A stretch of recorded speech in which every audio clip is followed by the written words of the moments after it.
a la entrada y salida de estos iones se va a permitir llevar la información de célula a célula. En la fase de potencial de acción tenemos dos, como la neurona, dos periodos importantes, lo que es despolarización y repolarización. Despolarización es todo esto, ¿ok? Despolarización. Y repolarización es todo esto. Pero dentro del miocardio va a haber subfases, fase 0, fase 1, 2, 3 y 4. ¿Qué va a pasar en cada una? ¿Qué va a pasar en cada una de estas fases? Hola.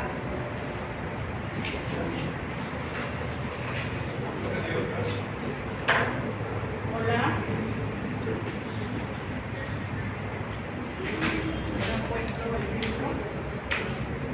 Hola.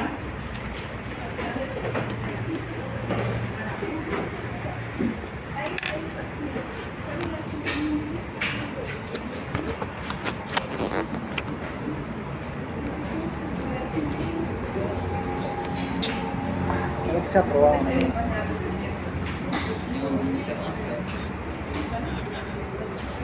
Ahí está, no. Sí, está bien, porque me dices frijoles, está bien, claro.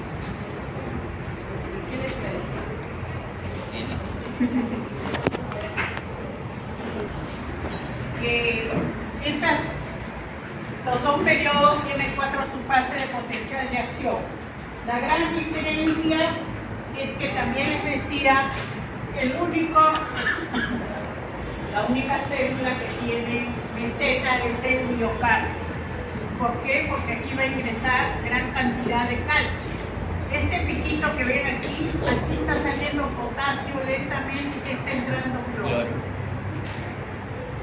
Y en la fase de repolarización se abren las compuertas rápidas para que salga el ion potasio. ¿Okay? La fase 4, importantísimo, ¿por qué, alumnos? Porque se va a dar la bomba sodio-potasio, que consiste en la salida de 3 sodios. 3 sodios. Salen 3 sodios. Sale 3 sodios e ingresa 2 potasios, ¿sí? ¿Para qué? Para ganar adenosin trifosfato. ¿Para qué, alumno? Para que nuevamente se repolarice la célula, ¿ok? Y habíamos dado también los valores normales. Sodio 135, 140 miliequivalentes, potasio 3.5 a 5 miliequivalentes, calcio de 1.5 a 2 miligramos, eso es primor, ¿ok? Cloro de 110 a 120. ¿Por qué es importante el potencial de acción que ustedes lo recuerden? Porque ¿qué va a pasar si ustedes tienen un paciente? Si estamos diciendo que el potasio es normal de 3.5 a 5 miliequivalentes por litro, ¿qué va a pasar si ustedes tienen un paciente con 8 miliequivalentes de potasio? Gran cantidad de potasio en el extra. ¿Qué va a pasar? La célula no se va a despolarizar. Por lo tanto, puede originar, con 8 ya está en paro, pero puede originar bradicardia y paro. Y lo bueno que lo han visto en laboratorio con el corazón del sapito, y si no lo han visto ya lo van a ver, ¿okay? Entonces, por eso la importancia del potencial de acción. De igual forma, hemos dicho que el sodio, ¿sí?, es de 135, ya, Kaiser dice hasta 145 miliequivalentes por litro. ¿Qué pasaría si yo tengo 160 miliequivalentes? ¿Qué va a pasar? Convulsiones. Convulsiona, dice sí, el sistema nervioso convulsiona, pero en el corazón, ¿quién dijo convulsiona? Muy bien. Ya está. Ya, pero ¿qué va a pasar en el corazón? Fibrila. Normalmente sístole, diástole, ¿ok? ¿Qué va a pasar si yo tengo cantidad de sodio y eso representa la depolarización? El corazón comienza a fibrilar, ¿ok? Entonces la hipernatremia puede llevar a la fibrilación. Bien, eso les quería comentar en cuanto al potencial de acción. También hemos visto la vez pasada cómo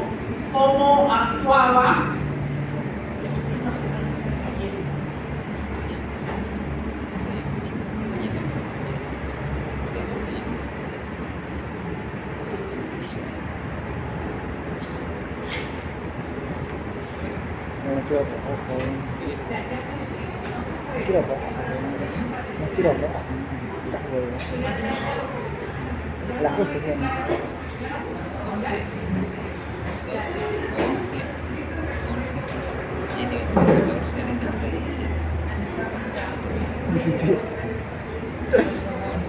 17.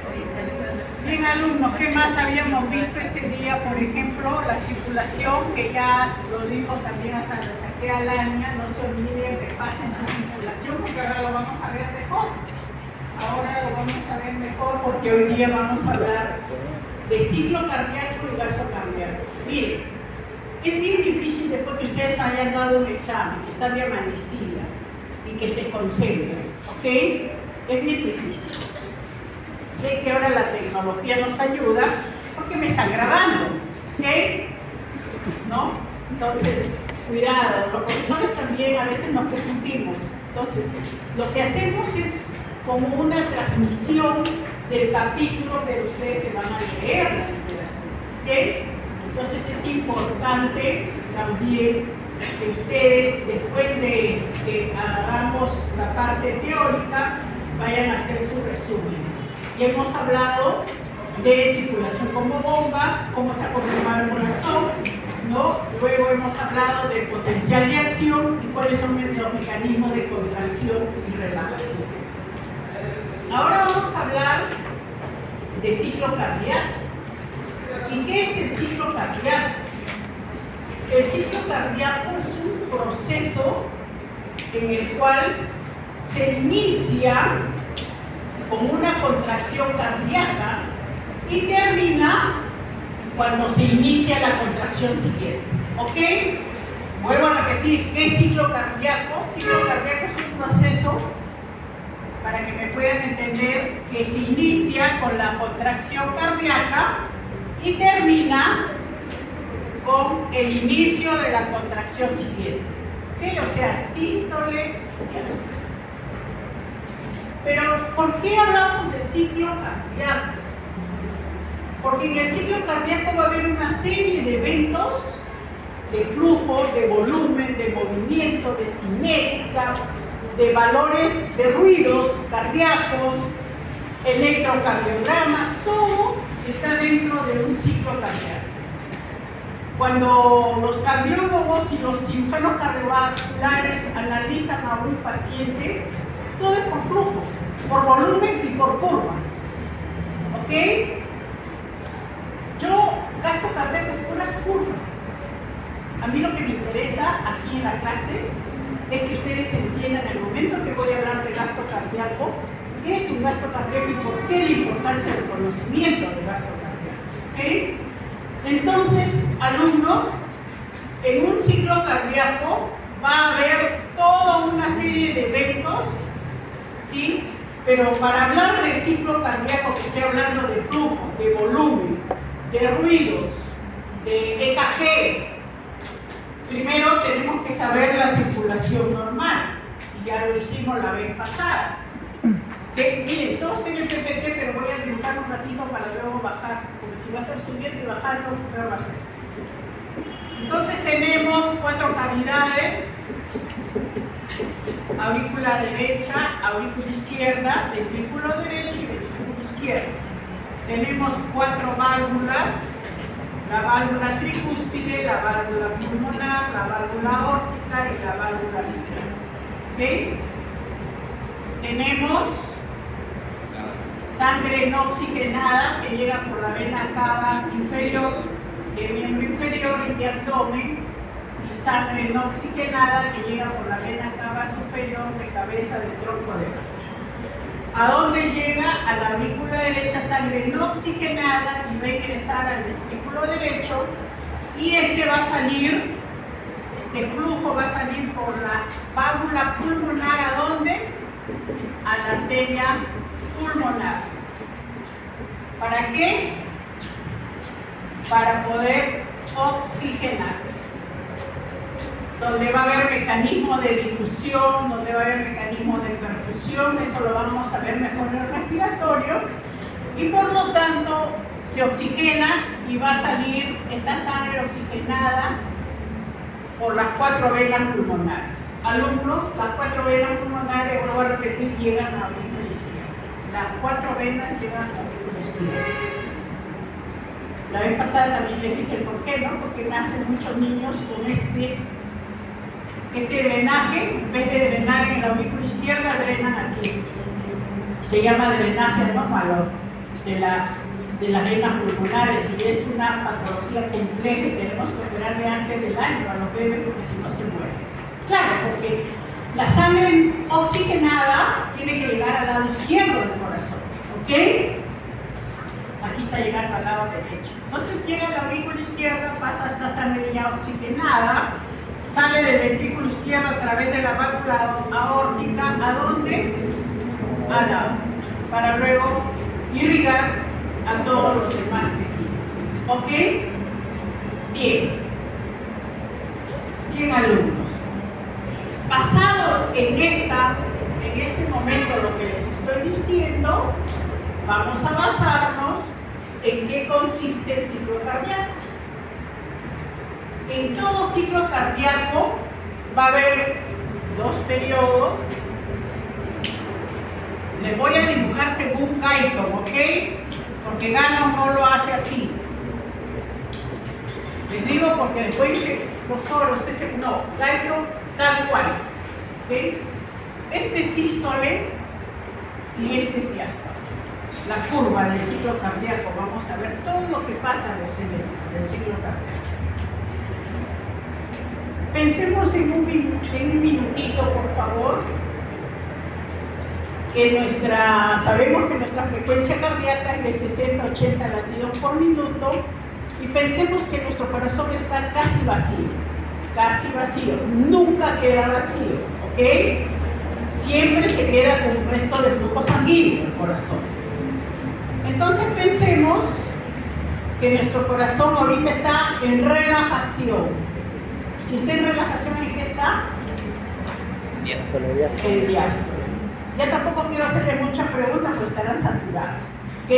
Pero la prueba está bien. He visto que muchos han terminado en 15, 20 minutos y me alegra. Ojalá que todos salgan bien, pero que aprendan. Eso es lo que nos interesa como docentes. Ok, entonces pensemos en un minutito que nuestro corazón está casi vacío, está en relajación en diástole. ¿Y qué va a pasar en ese momento, alumnos? Miren, cuando está el corazón relajado, está llegando sangre y está pasando sangre directamente de las venas cavas a la aurícula derecha y al ventrículo derecho. Está pasando en un primer momento 70% del flujo sanguíneo de la aurícula al ventrículo derecho. ¿Ok? ¿Cómo se llama este periodo dentro de la relajación llenado rápido? Y se encuentra aquí. El llenado rápido. ¿Ok? 70% del flujo de sangre de las cavas y de las pulmonares, por favor, porque es así, está llegando directamente del ventrículo de la aurícula derecha al ventrículo derecho. El 70% está pasando directamente. ¿Ok? Pero este flujo que va a pasar por la válvula tricúspide hace un movimiento cinético que no choca ni con las paredes ni con la válvula tricúspide. Vuelvo a repetir. Este flujo que está pasando el 70% directamente, porque mi corazoncito está vacío, relajado, casi vacío, relajado, está recibiendo este flujo de sangre del 70% por un movimiento cinético que no debe chocar ni válvulas ni paredes. ¿Cómo se llama a este periodo? Se llama el periodo de diástasis. Y viene a ser la segunda fase, periodo diástasis. Bien, alumnos, pasó el 70% de la sangre y el 30% ¿dónde está? Todavía queda en las aurículas. ¿Y qué va a pasar? Se va a contraer las aurículas, ¿sí?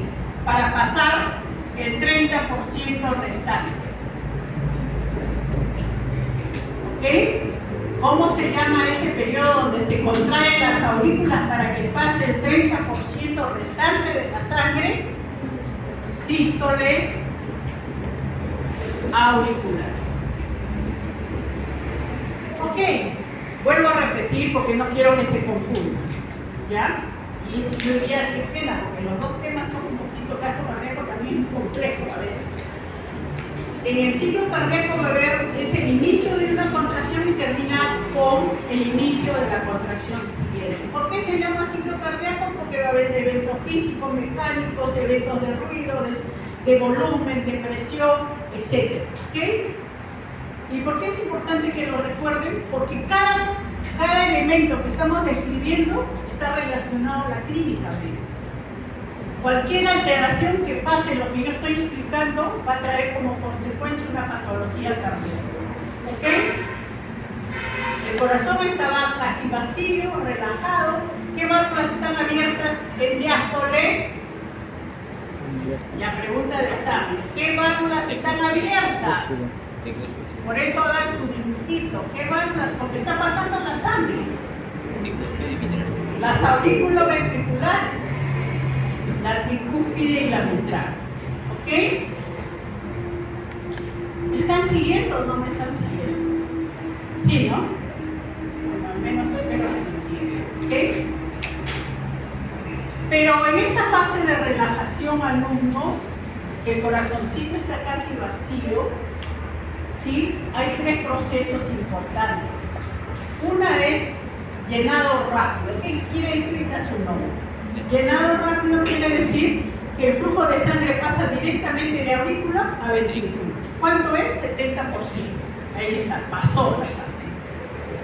Luego pasa a través de un movimiento cinético que Guyton sí lo dice y yo también, llamado diastasis, que no choca, es un movimiento cinético que pasa el flujo, que no choca con las paredes de los aurículas o ventrículos y pasa por la válvula. ¿Por qué quiero que lo recuerden? Porque si este flujo es turbulento, miren ustedes, si este flujo es turbulento y choca con las paredes, es el tercer ruido cardíaco. Y solo tiene el tercer ruido cardíaco el recién nacido. Ninguno de ustedes ni yo deberíamos tener tercer ruido cardíaco si estamos sanos. El tercer ruido cardíaco solo se oculta fisiológicamente en un recién nacido. Si nosotros ocultamos a cualquiera de nosotros tercer ruido, ¿sí? Quiere decir que es patológico, que está mal, que no deberíamos ocultar. Que ese paciente tiene algo en la válvula, en la pared de los aurículos, en el ventrículo, no sabemos. Por eso es que sí lo menciono como Guyton. Le vuelvo a repetir, Gano y varios fisiólogos no mencionan este periodo de diastasis, pero ¿qué es el movimiento cinético? Pero quedó el 30% restante del volumen. ¿Qué pasa? Se contraen las aurículas para que pase el 30%. Entonces mi corazón, que estaba casi vacío, se comienza a llenar de volumen. Y si se llena de volumen, alumnos, se comienza a llenar de volumen. Si llena de volumen, ¿qué aumenta?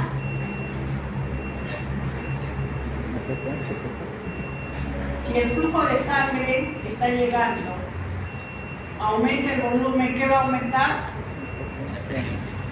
La presión. ¿Ok?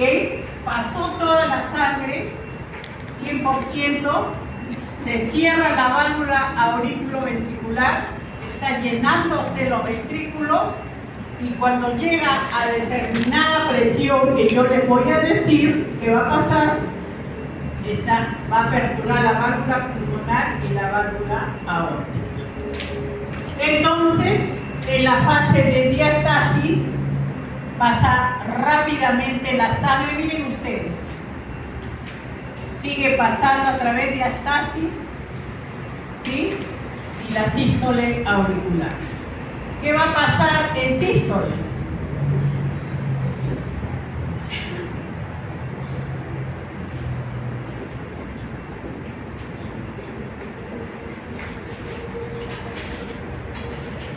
Aumenta de volumen. ¿Qué va a pasar? En un momento, estas 4 válvulas, por cuando ya se llenan 100% los ventrículos, por milésima de segundo las 4 válvulas están cerradas. Llamada antes que se produzca la contracción, las 4 válvulas están cerradas. Llamado este periodo relajación isovolumen. ¿Okay? Aumentó todo el volumen. ¿Qué va a suceder? Va a aperturar la válvula pulmonar y aórtica. ¿Cuánto es el volumen, alumnos, que debe llegar a los ventrículos? Eso sí quiero que lo recuerden, ¿ok? Del adulto, ¿cuánto es el volumen que debe llegar tanto de las cavas como de las venas pulmonares que va a pasar de aurícula a ventrículo? El volumen es de 130 mililitros, ¿ok? 130 mililitros es el volumen. Se llenan los 130 mililitros, ¿ok? ¿Qué va a pasar? Aumenta la presión, ventrículo derecho, ventrículo izquierdo, y va a permitir la apertura de la válvula pulmonar y la válvula aórtica. ¿De cuánto son las presiones? La vez pasada les dije, ventrículo derecho de 15 a 35 milímetros de mercurio y ventrículo izquierdo 120 sobre 80 milímetros. de 80 a 120 milímetros de mercurio.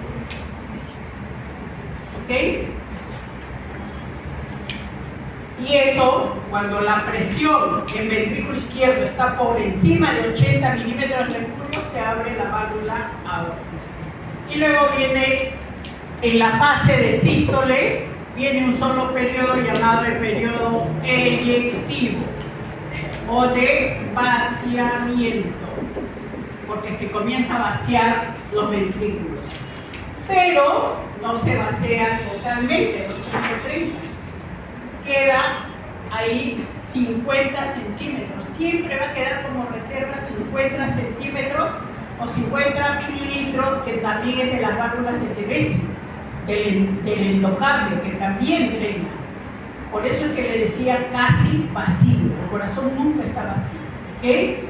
Entonces queda ahí unos 50 mililitros. ¿Y solo cuánto eyecta? ¿Cuánto es el volumen de eyección? 70 mililitros. Ese volumen se llama volumen sistólico. 70 mililitros por cada contracción cardíaca. Por cada contracción cardíaca. Lo que queda es un volumen, ¿no?, llamado también volumen telesistólico. ¿Cuánto es? 50 centímetros cúbicos. ¿Ok? Bien. A ver, aquí está en las diapositivas. Y ahora les voy a explicar aquí. Espero que me hayan entendido.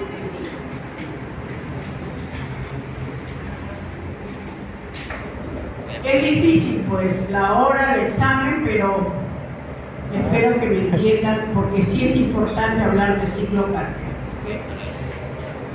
Miren ustedes, cuando vayan desde la 10ª edición, comienza a hablar de ciclo cardíaco, miren lo que pone, ¿no? Esa es la definición de Gallo, pero lean la de 14ª edición. Y ahí, por ejemplo, cualquiera dice, ¿qué es la definición? Ciclo cardíaco, periodo que va desde el final de una contracción hasta el final de la siguiente contracción. Y cuando esa definición lo decía Gallo, yo me amargaba porque decía, ¿por qué te complica tanto? ¿Por qué nos complica tanto? ¿Qué es un ciclo cardíaco? Lo que les he dicho. Se inicia una contracción y termina con el inicio de la contracción siguiente. Creo que así lo entienden mejor, ¿no es cierto? Ya. Que está comprendido por dos periodos, sístole y diástole. ¿Ok? Y en estas, ¿qué va a producirse? Se va a producir una serie de eventos mecánicos, de despolarización, de contracción, de movimientos cinéticos, de flujos, de curvas. Se va a producir en cada contracción y en cada relajación del músculo cardíaco. Y ahí está la circulación general.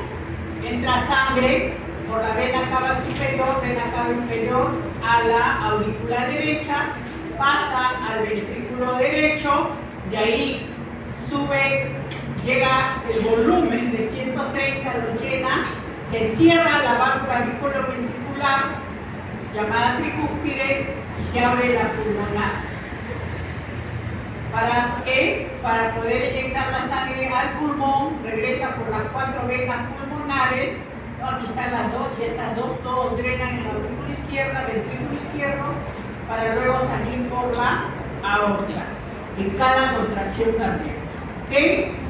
¿Qué va a pasar ahí? Ya le voy poniendo también que el corazón, así como hemos visto que tiene músculo auricular, músculo ventricular, hay un sistema excitatorio de conducción que está conformado por el nodo sinusal, las fibras internodales, el nodo AB, el antequis y las fibras de Purkinje.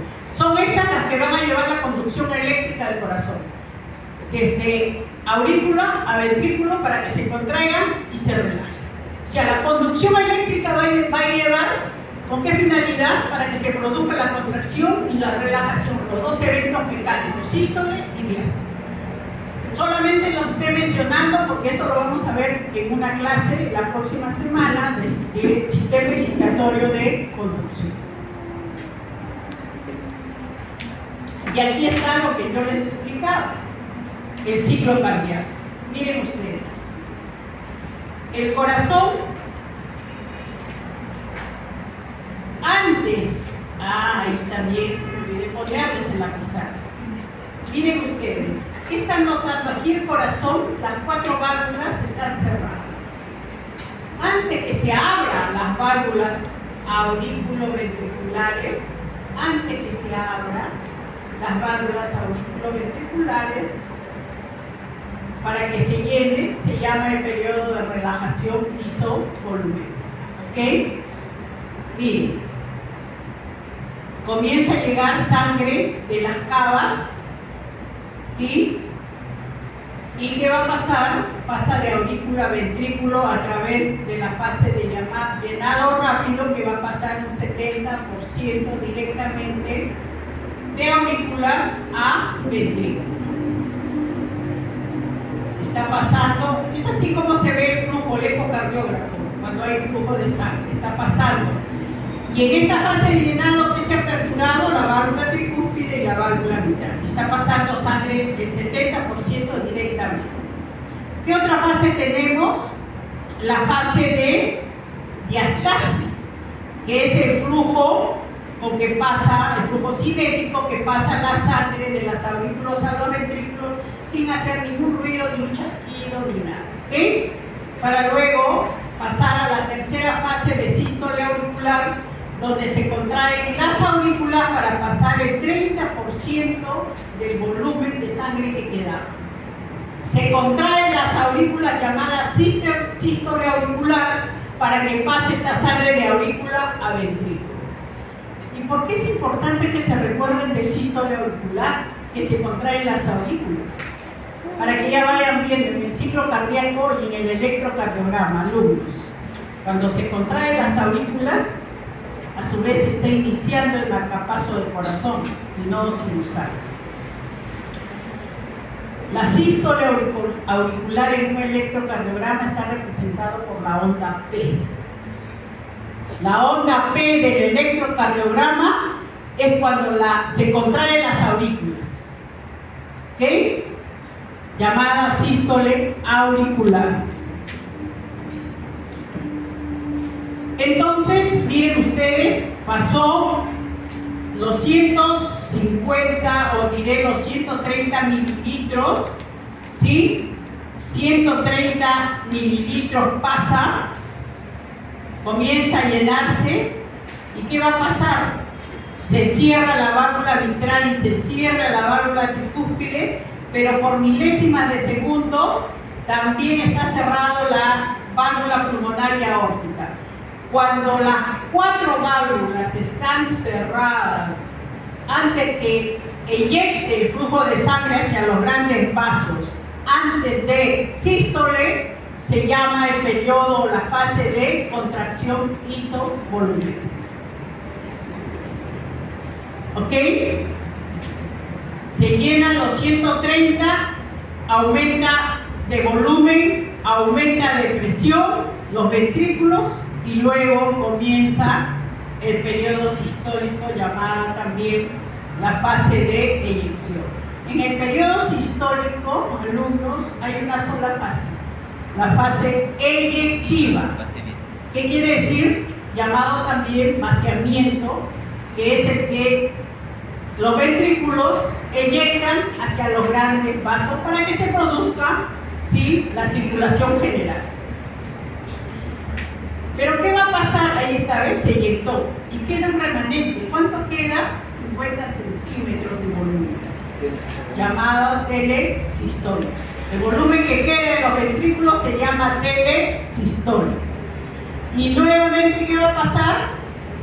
Se quedó casi vacío los ventrículos, baja la presión, está a punto de iniciar ¿cuál? La fase diastólica, pero por milésimas de segundo, antes que empiece la diástole, antes que empiece a llenarse el corazón, hay un periodo llamado periodo de relajación isovolumétrica. Y aquí no quiero que se confundan, por favor, porque sí es importante que lo recuerden, porque en este ciclo cardíaco es donde se produce gran parte de las patologías. Para que no les parezca difícil memoria y todo eso, que de verdad, ¿no? Ya ustedes vienen de una etapa de que tienen que, haciendo su ciclo cardíaco, por ejemplo, a mí como docente, de esta clase que me interesa, que todos salgan sabiendo la circulación general del corazón, cuántas válvulas tiene el corazón y qué va a pasar en cada una de estas fases, cómo se llena el corazón. Pero también es importante que recuerden que por milésimas de segundo, antes que el corazón se contraiga, antes de sístole, las 4 válvulas están cerradas, llamada la fase de contracción isovolumétrica. Antes de sístole es contracción isovolumétrica. Antes de diástole, que es relajación isovolumétrica. ¿Ok? ¿Me están entendiendo, por favor? Si no, pregúntenme si no me han entendido. No me han entendido. Ya veo que no me han entendido. A ver. Para ello, todos se han entendido circulación general del corazón, sí, eso sí lo saben, ¿sí?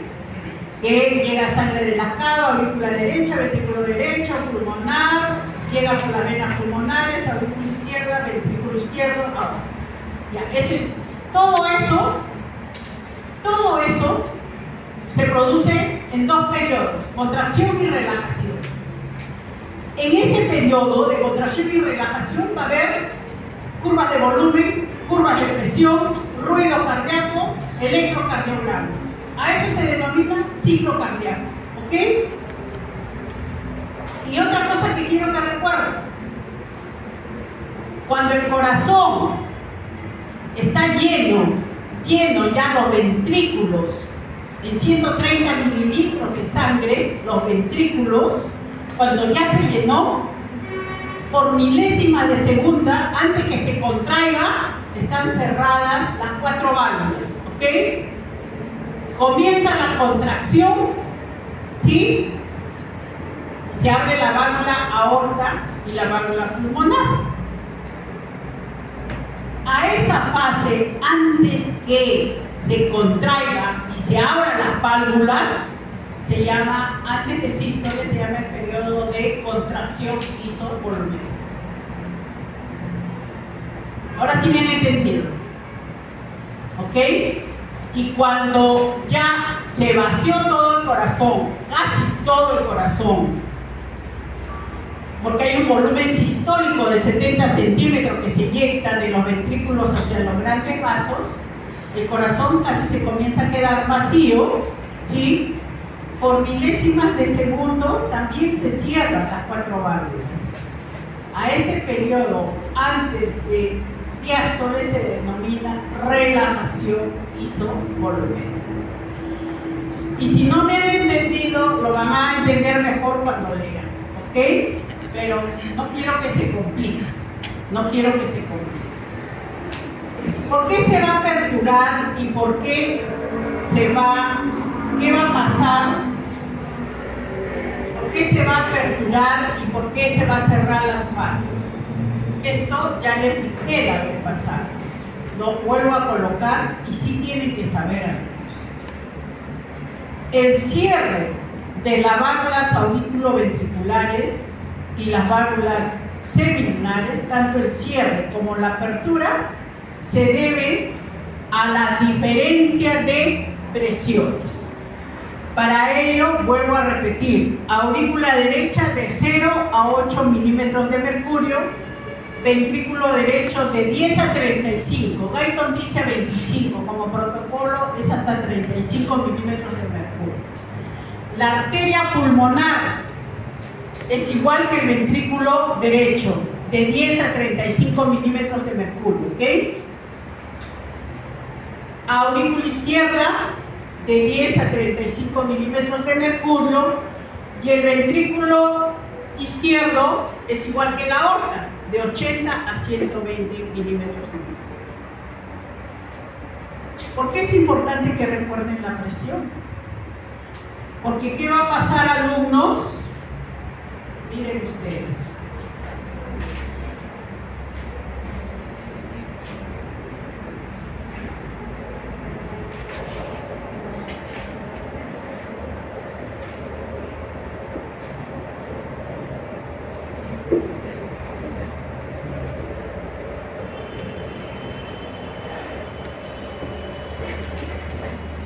¿Qué va a pasar, alumnos?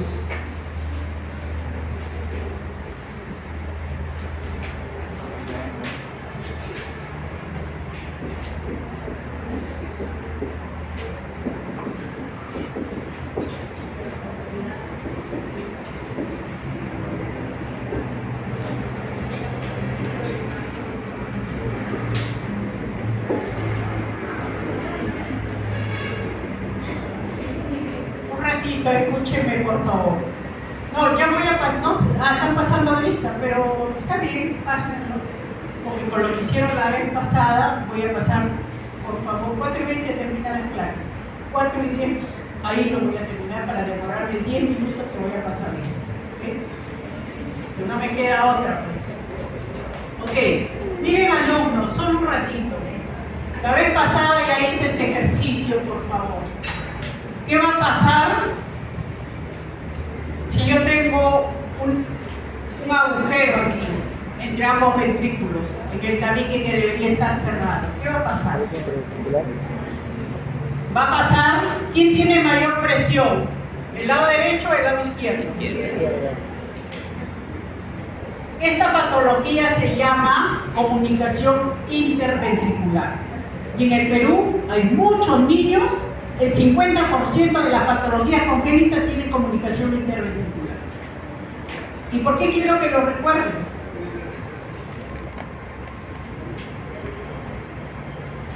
A ver, alumnos, ¿por qué quiero que lo... Voy a pasar lista, así que ni se preocupen. ¿Por qué quiero que lo recuerden al final? ¿Qué va a pasar si aquí yo tengo mi presión de 80 a 120 y de aquí a 15 a 35 milímetros de mercurio? La arteria pulmonar, ¿qué va a pasar si está llevando cantidad de flujo de sangre? ¿Va a crecer o no el ventrículo derecho? ¿Sí? Comienza a haber hipertrofia ventricular derecha. ¿Va a ser el mismo volumen? ¿Va a ser los 130? No, porque está recibiendo sobrecarga de volumen del ventrículo izquierdo al ventrículo derecho. Y al tener esta sobrecarga, la presión va a ser igual, alumnos. Si aumenta el volumen, ¿aumenta la presión o no? Sí. Entonces, ¿qué va a pasar?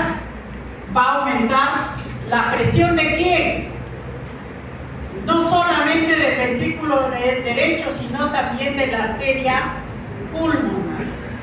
Y en vez de que sea esta presión de 15 o 10 hasta 35, lo más probable que va a ser de 50 a 60 milímetros de mercurio.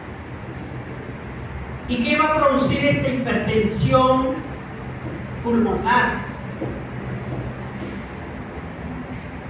¿Qué creen ustedes que va a pasar a esta hipertensión? Normalmente nuestro vaso sanguíneo es así. Y toda circulación está dado por... Toda circulación va a haber dos parámetros importantes. Esto lo va a hacer el doctor Castillo. ¿Qué cosa va a haber? ¿Sí? La resistencia de la pared de los vasos y el flujo sanguíneo. ¿Sí? Esos dos parámetros, más la tensión, es lo que hace que nuestra circulación esté así normal ahorita de todos nosotros. Pero ¿qué va a pasar si hay un aumento de presión en la arteria pulmonar? ¿Qué aumenta? La resistencia de las paredes. ¿Qué va a pasar con el vaso? Va a haber vasoconstricción. Y al haber vasoconstricción, en un determinado momento, en un determinado tiempo, es verdad, va a aumentar un poco el flujo. Pero después esta estenosis de la arteria pulmonar no va a dejar llevar un flujo de sangre al pulmón. Ese niño se va a poner morado, mucosa morada, dedos aparidos de tortuguete. Y si no lo operamos antes del año, estos niños, o máximo antes de los 3 años, se mueren. ¿Se dan cuenta ustedes por qué la importancia del conocimiento de las presiones? ¿Quedó claro, alumnos? ¿Quedó claro esta parte? ¿Por qué la importancia? Miren ustedes, con un agujero entre ambos ventrículos, ¿cómo incrementa el flujo de izquierda a derecha? Aumento de volumen del ventrículo derecho, por lo tanto hipertrofia ventricular derecha, que va a conllevar a ¿qué? A un aumento de presión, no solamente del ventrículo derecho, sino de la arteria pulmonar. Este aumento de presión de la arteria pulmonar no va a llevar buen flujo de sangre al pulmón para que se oxigene. Y por lo tanto, ¿qué va a pasar? No va a llegar una buena cantidad de oxígeno, de flujo de sangre con oxígeno a la aurícula izquierda, ventrículo izquierdo, para poder llevar a la aorta. ¿Qué va a pasar con nuestro cuerpo? Va a sufrir porque no tiene oxígeno. Por eso que ese niñito, que nadie se ha dado cuenta hasta los 6, 7 meses, por eso llegan graves, porque el pediatra probablemente auscultaba y no escuchaba soplo, porque cuando hay daño valvular se escucha soplo, pero cuando el daño es muy grande y las válvulas casi no se escucha tampoco, por eso les voy diciendo, entonces la clínica es la que manda. Este niño comienza a tomar el biberón y se atraganta, porque con solo succionar no puede, porque no tiene oxígeno, su músculo está sufriendo. ¿Qué más hace? Se pone de color morado, cianosis. Y varias patologías cardíacas dan ese color. Para eso tengo que hacer varios exámenes para dar todo el diagnóstico. ¿Ok? Entonces, o de repente, miren ustedes, el agujero era tan grande, ¿sí? El agujero era grande o pequeño, que crece el corazón, pero el niño 2, 3, 4 años, 5 años y está con su comunicación interventricular. Conforme va desarrollando, nuestro cuerpo necesita más oxígeno. Entonces, ¿qué va a pasar? El niño ya no puede hacer ejercicio, se agita, su oración profusa, distrés respiratorio, aumenta la frecuencia cardíaca o sencillamente el padre le trae porque al pediatra, no al cardiólogo, al pediatra diciendo mi hijito se agita, no puede correr, hacía sus ejercicios bien, yo había visto que corría, gateaba, todo chiquito, más pequeñito, pero ahora que tiene 5 años ya no puede. Claro, ese corazón ya creció demasiado. Los niños que nacen con comunicación interventricular, interauricular, algunos ya no deben morir ninguno en el país, porque son las patologías que se operan y que ya no debe morir nadie con esa patología. Sin embargo, se sigue muriendo. ¿Y por qué se sigue muriendo?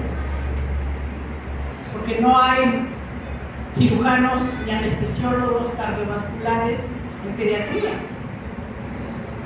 ¿Pero por qué se sigue muriendo también? Porque no hay colegas como ustedes que van a salir como médico general que puedan hacer una buena clínica de estos niños. Y a mí me alegra muchísimo porque gracias a este curso, para que vean ustedes fisiología que están llevando en el 2.º año, sí me da mucho gusto cuando mis alumnos, ya no mis alumnos, sino mis colegas heronistas, porque ya son médicos recibidos, me llaman de las regiones y me dicen, doctora Thomas, he encontrado a este niñito con un soplo y me da la impresión que sí es comunicación interna, se desespera para mandarlo y referirlo a Lima para ser operado. ¿Cómo no me voy a alegrar? Que le sirvió la clase, porque esto no lo van a volver a ver hasta acá. ¿Cuánto a Carlos van a rotar en 5º año? ¿1 mes o 2 meses? Y más van a ver adultos que niños. ¿Cómo no me alegra? El año pasado nomás he traído 7 niños de serenistas que me llamaban, alumnos, exalumnos de la carrera. Entonces, sí quiero que lo recuerden a mí, porque pueden salvar vidas. Miren ustedes, pero todo va a depender de las presiones también y del flujo de sangre. Entonces, espero que recuerden estos valores. No está ahí de la arteria pulmonar, no está de la aorta, pero ya les dije cuánto es, ¿ok?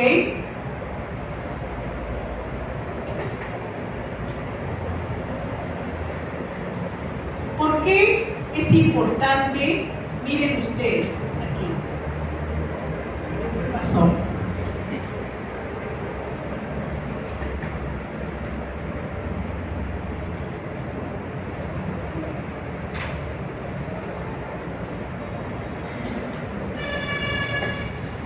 ¿Por qué es importante? Miren ustedes esta curva de presión.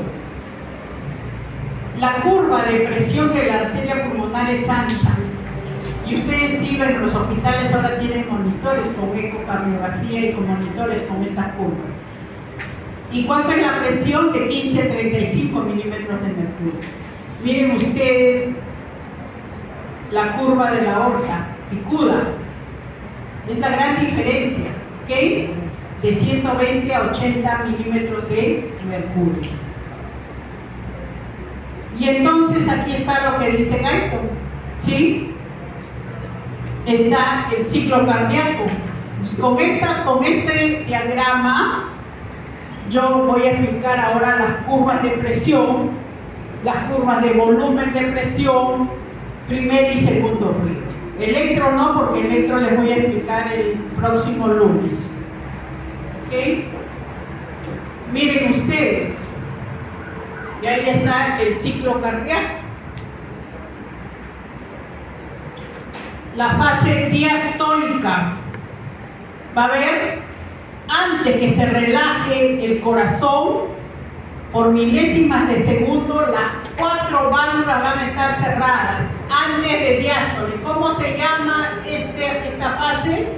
Relajación isotónica. Llega la sangre de la aurícula al ventrículo, ¿sí? El 70% va a pasar directamente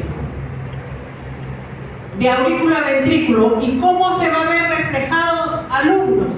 Miren ustedes, comienza a llenarse la curva de volumen ventricular, ¿ok?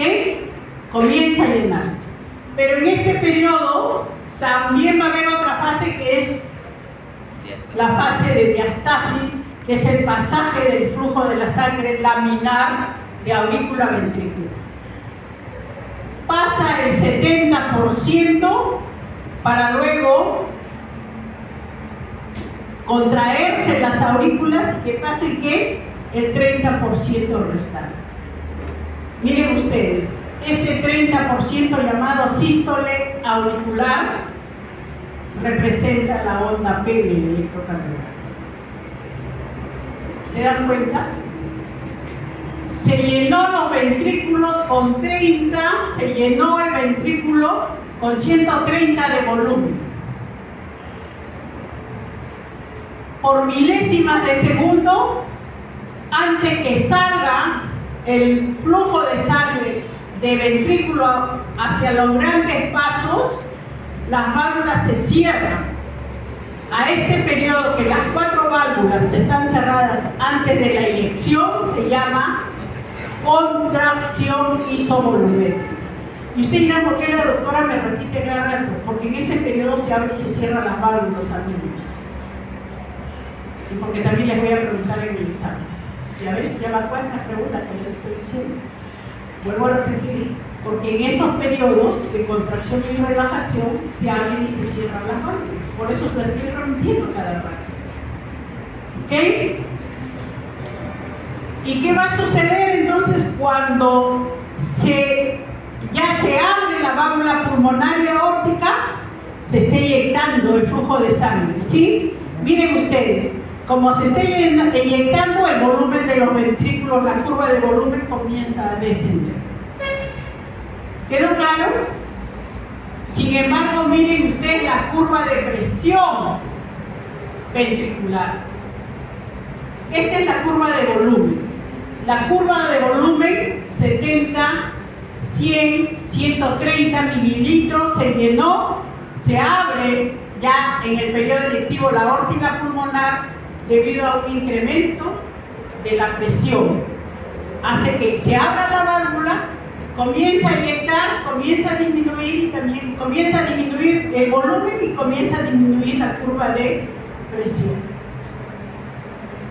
¿Ok? Eso es curva de presión ventricular y curva de volumen. ¿Qué más vamos a ver en un ciclo cardíaco? Las curvas de presión auricular. Y sabemos que la presión en la aurícula derecha es de 0 a 8, mientras que en la aurícula izquierda es de 15 a 35. Pero ¿qué va a pasar?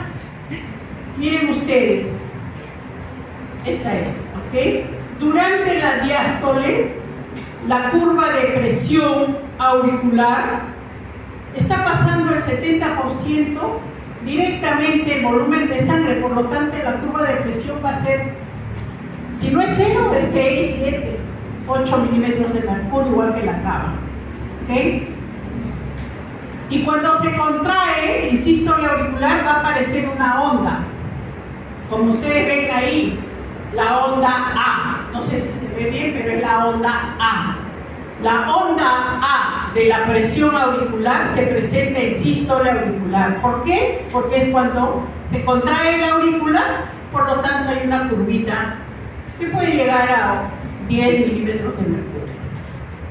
¿Ok? La otra onda, ¿en qué momento se ve?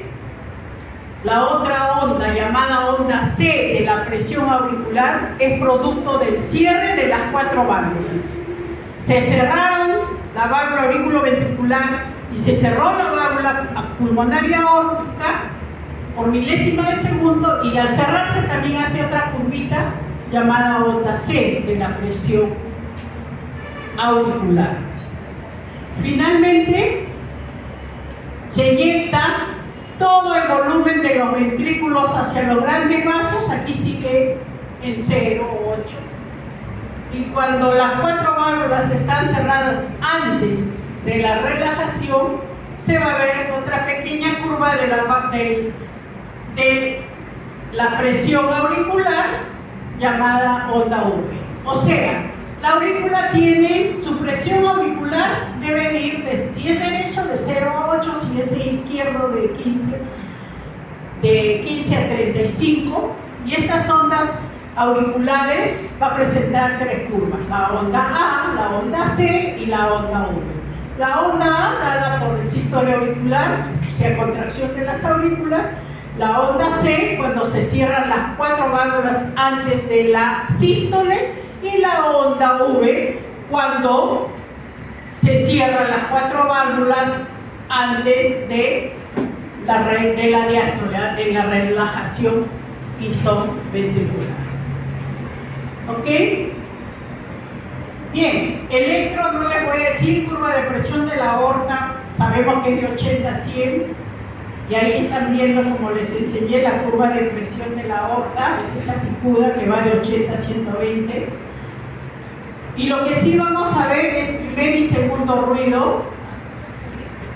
Aquí, por ejemplo, esto le he puesto de esta diapositiva para que vean, solamente para mencionarles que en un ciclo cardíaco también se ve electrocardiograma, ¿no? Miren, la otra P es debido a la contracción auricular, ¿sí?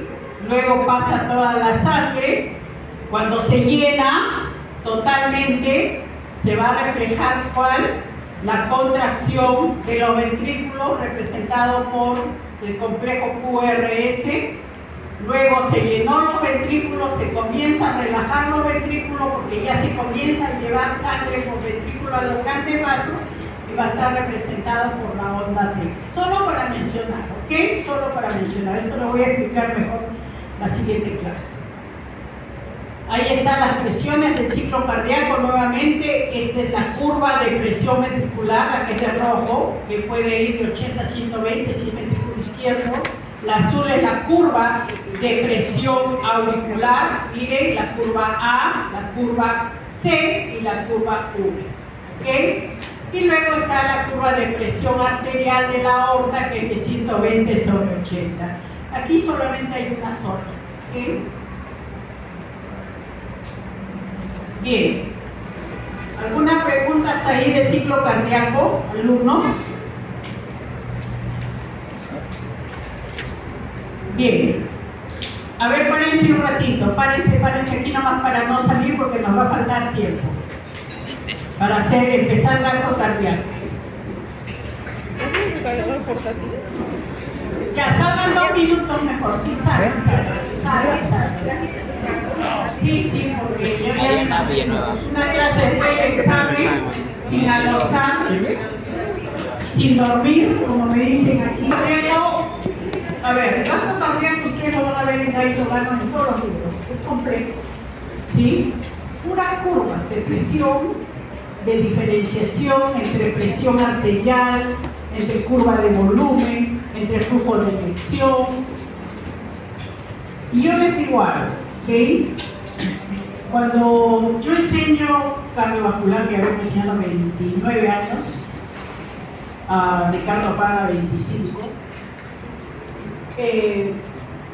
lo que yo quiero que entiendan por gasto cardíaco, y les digo por todas sinceridad, probablemente el doctor Castillo también les va a decir algo de gasto cardíaco, él sí habla mucho de curvas, pero yo personalmente lo que quiero que entiendan del gasto cardíaco, para mí, aparte del electrocardiograma, el gasto cardíaco siempre lo he manifestado como fisióloga, que no lo dice la literatura, así como les decía que la dopamina es vida, el gasto cardíaco es el mecanismo por el cual la sangre llega al corazón. Estoy hablando mal. El gasto cardíaco es la cantidad de volumen de sangre que se inyecta en un minuto. ¿Okay? Gasto cardíaco es la sangre que se inyecta del corazón hacia los grandes vasos en un minuto. ¿Okay? ¿Y por qué les decía que el gasto cardíaco es vida? ¿Por qué gasto cardíaco? Porque el tiempo, como anestesióloga cardiovascular, me ha demostrado que este gasto cardíaco, que yo también me fastidiaba, porque a mí se me enseñaron puras curvas de gasto cardíaco, decía, ¿para qué el doctor me enseña? Yo no voy a ser cardióloga. Y es por eso ustedes tienen la suerte que yo les simplifico las cosas, porque quiero que se lleven lo que ustedes van a manejar día a día con la clínica. De verdad, ¿no? Entonces, porque las curvas finalmente es importante, sí tienen que conocer las curvas de presión. ¿Cuál es la ventaja que ahora ustedes tienen? En nuestra época pues no había monitor de gasto cardíaco, ahora hay monitor de gasto cardíaco, ¿no? Pero el gasto cardíaco, ¿por qué sí era importante conocer? Porque, vuelvo a señalar, es lo que inyecta el flujo de sangre de nuestro corazón en un minuto. Y en esa inyección puede ocurrir también muchísimas cosas, pero es vida porque es un mecanismo de compensación, alumnos. Gracias al gasto cardíaco, y no lo dice la literatura, yo como quisiera escribir que sí es, gracias al gasto cardíaco tenemos la posibilidad de salvar muchas vidas. ¿Por qué?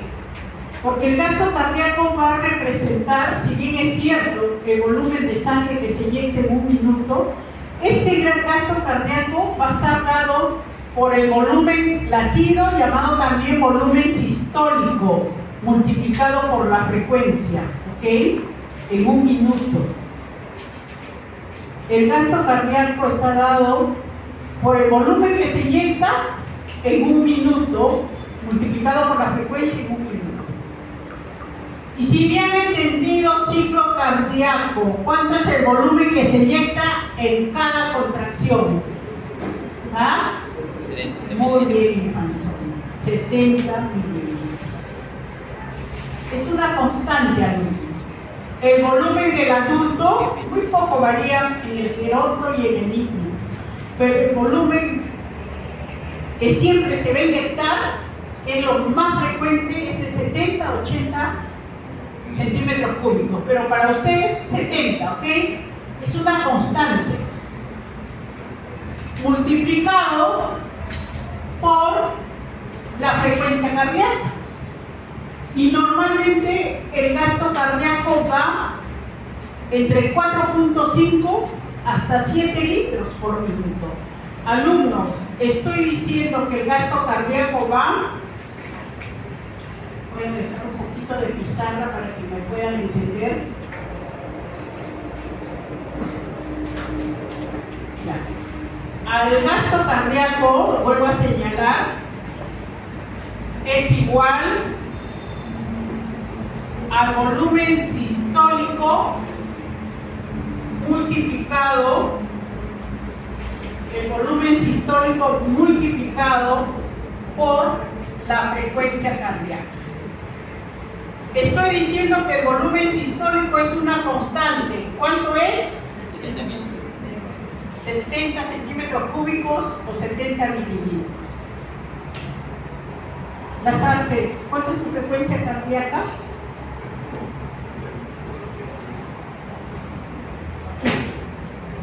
Les hice medir su frecuencia cardíaca a todos, ¿sí? ¿A todos o no? Ah, no. A ver, alumnos, todos. Pues no, es que el grupo 2 estaba con suerte ese día, pues todo funcionó.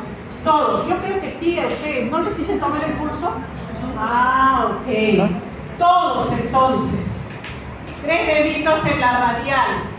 3 deditos en la radial. Todos, en un minuto. ¿Cuánto es su frecuencia cardíaca? Háganlo, ya.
¿Cuánto?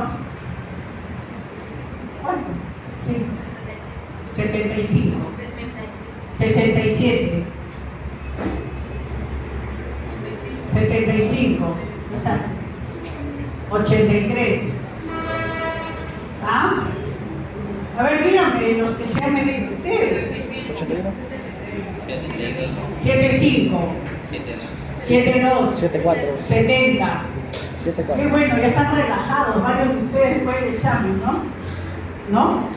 Muy bien. Si están escuchando a su compañero, el único que tiene 83, 86. 86. 83 las artes, ¿no? Pero casi todos están entre 70. La frecuencia cardíaca de un adulto alumno es de 60 a 80 latidos por minuto. Les decía la vez pasada, por favor, es verdad, hay libros y literatura, inclusive de fisiología, que señalan que lo normal es hasta 100 latidos. No, es hasta 80. Que algunos seamos adrenérgicos, que predomine la noradrenalina, la dopamina, efectivamente podemos ser considerados hasta 90 latidos por minuto lo normal. Pero por encima de 80 siempre hay que pensar que está haciendo taquicardia y por debajo de 60 bradicardia. ¿Ok? Si ustedes han escuchado a alguno de sus compañeros aquí que han dicho 76, 75, 72, 67, salvo las... ¿Alguien ha hecho 88, 90, 98? ¿Ah? 94. Toman el año. Ahorita. ¿No? Y hay que ver, porque a veces nos confundimos. Lo otro que quiero que quede presente. Ahorita les he hecho tomar la frecuencia cardíaca de pulso, ¿ok?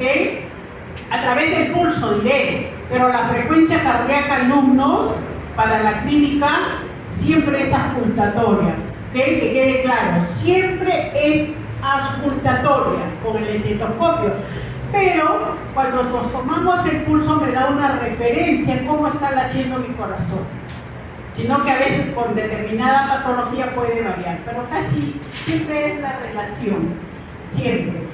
Bueno, gracias, voy a poner esto. Gracias por recogerlo. Aquí lo voy a poner. Esto. Ya, gracias. Entonces, alumnos, miren ustedes. Entonces, ¿cuánto es el gasto cardíaco normal de un adulto? De 4.5 a 7 litros. ¿Cuánto dice el AIRO? De 4.9 a 6.5 litros. ¿Ok? Corta. Yo les estoy diciendo en los extremos que es válido. Y entonces, vamos a hacer ahorita, y sí quiero que lo hagan porque el gasto cardíaco no se pueden olvidar. ¿Ok? Todos. Allá su gasto cardíaco con su frecuencia de ustedes. Ahí su gasto cardíaco, les tomo el paso y no me contestan. La teoría les tomo y no me contestan. Todos, allá su gasto cardíaco, con la fórmula que está ahí. Volumen sistólico, volumen latino por frecuencia cardíaca. 82. Hay en su gasto cardíaco, alumnos, hay en su gasto cardíaco empleando la fórmula. Vuelvo a repetir, ahí cae, pues, ahí cae. Esto es una constante, siempre va a ser 70 centímetros cúbicos, ¿ok? ¿Qué va a variar? La frecuencia cardíaca. Porque la frecuencia cardíaca, ¿cuál es tu apellido? Guaita tiene 83, ahorita 82, Alania 75. Va a variar su gasto cardíaco.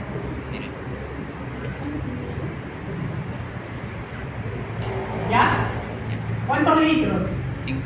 ¿Ah? ¿Cuántos litros hay? 5.04 litros. Ya, alumnos. Pero tampoco les voy a hacer tan fácil, ¿no?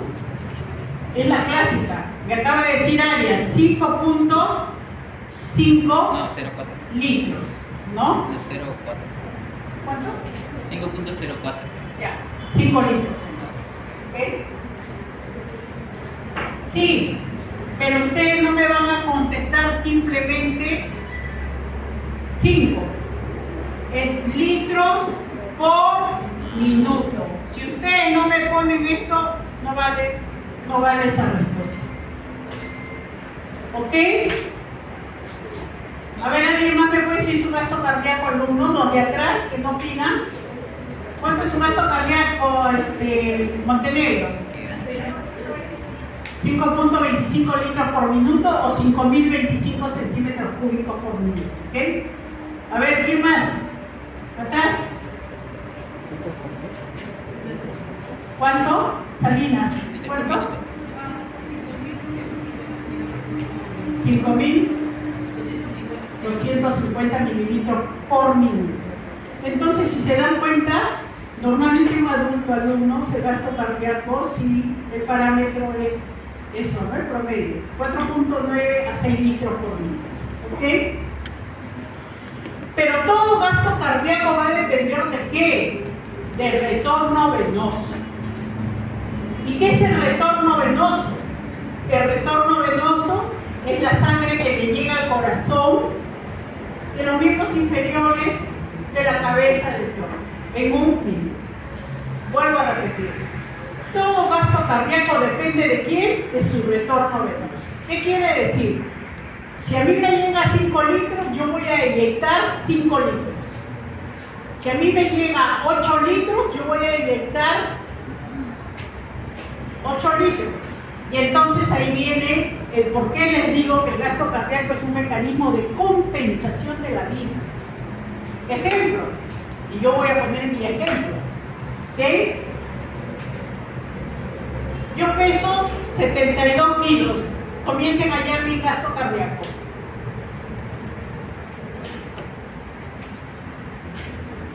Antes decía 80 kilos, se bajó un poquito. Ya, 72 kilos. ¿Cuánto es mi gasto cardíaco? ¿Cuánto? Nada. ¿Cuánto, Aries? ¿Qué vas a hacer, Aries? Mi frecuencia cardíaca he dicho que es... No, he hablado mal. Claro, dice 2 veces. Ah, qué bueno. Muy bien. Nadie me refutó. Así no pongo los distractores. Así pongo los distractores. Y nadie me dijo, doctora, ¿su peso qué nos importa su peso? Mi frecuencia cardíaca, alumnos. Mi frecuencia cardíaca, ya no le voy a tomar esa pregunta porque ya les hice los distractores. Mi frecuencia cardíaca es 86 latidos por minuto. Ahí en mi gasto cardíaco. 6.020 centímetros cúbicos.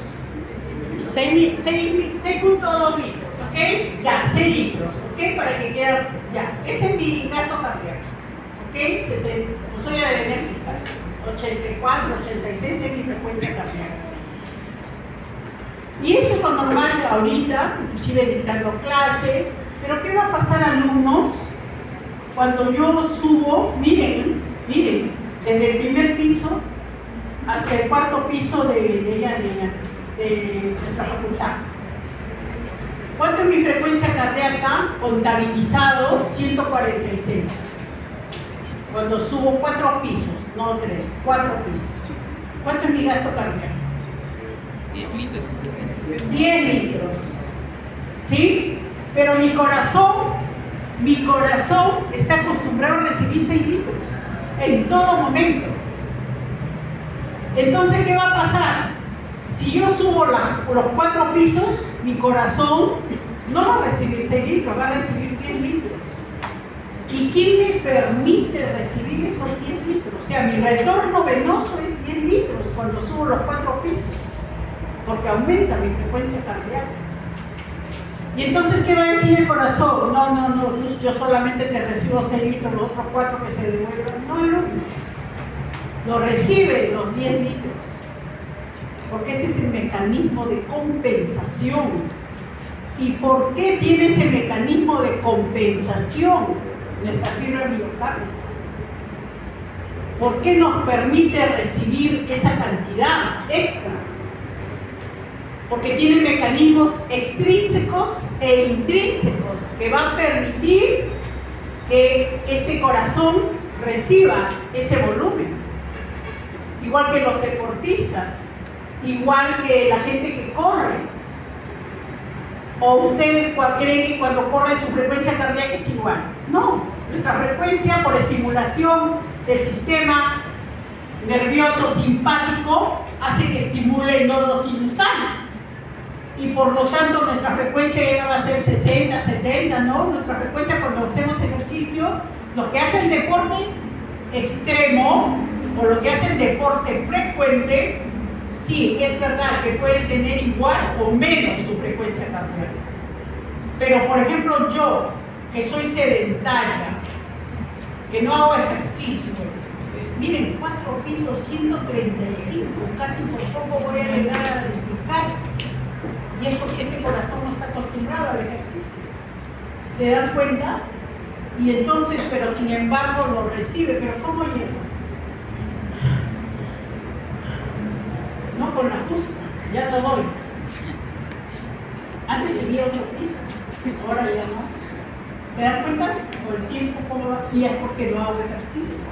No confundan la vida sedentaria, y esto es importante, y lo digo, se ríen mucho, pero no confundan la vida sedentaria a decir que mi vida es que no hago nada, desde las 7 de la mañana hasta las 10 de la noche trabajo, y usted lo sabe bien. Pero ¿cuál es mi trabajo?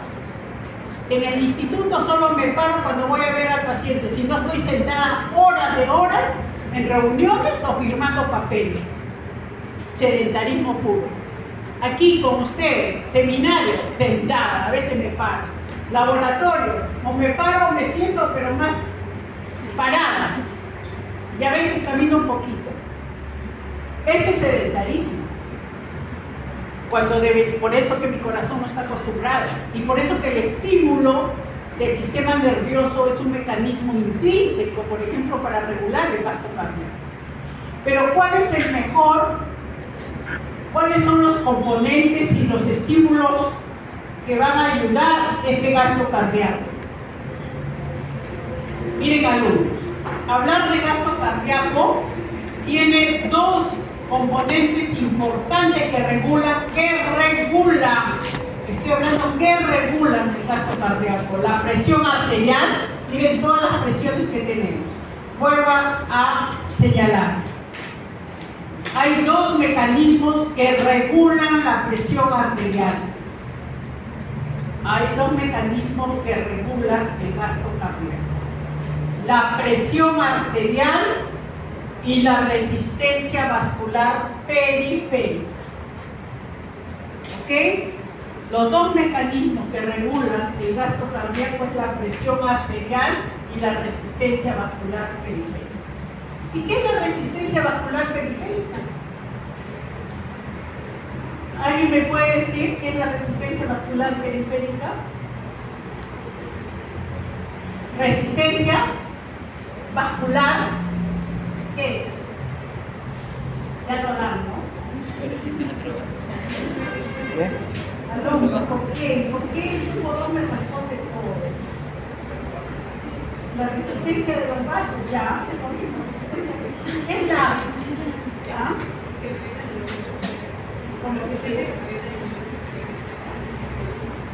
Sí, pero no, cuando hablamos de resistencia vascular periférica es todo nuestro organismo, ¿sí la saben?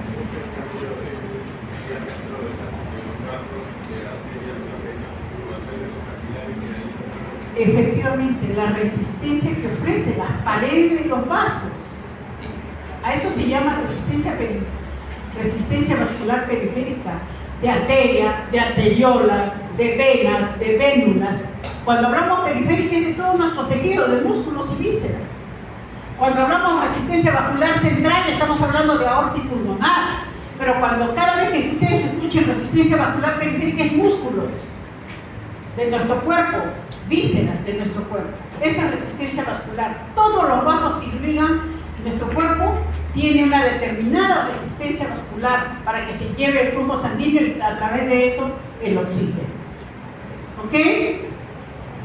Bien. Una preguntita. Yo veo varios que están con celulares y con la tablet. ¿Me están escuchando o están leyendo otra cosa? ¿Qué dicen? Ustedes.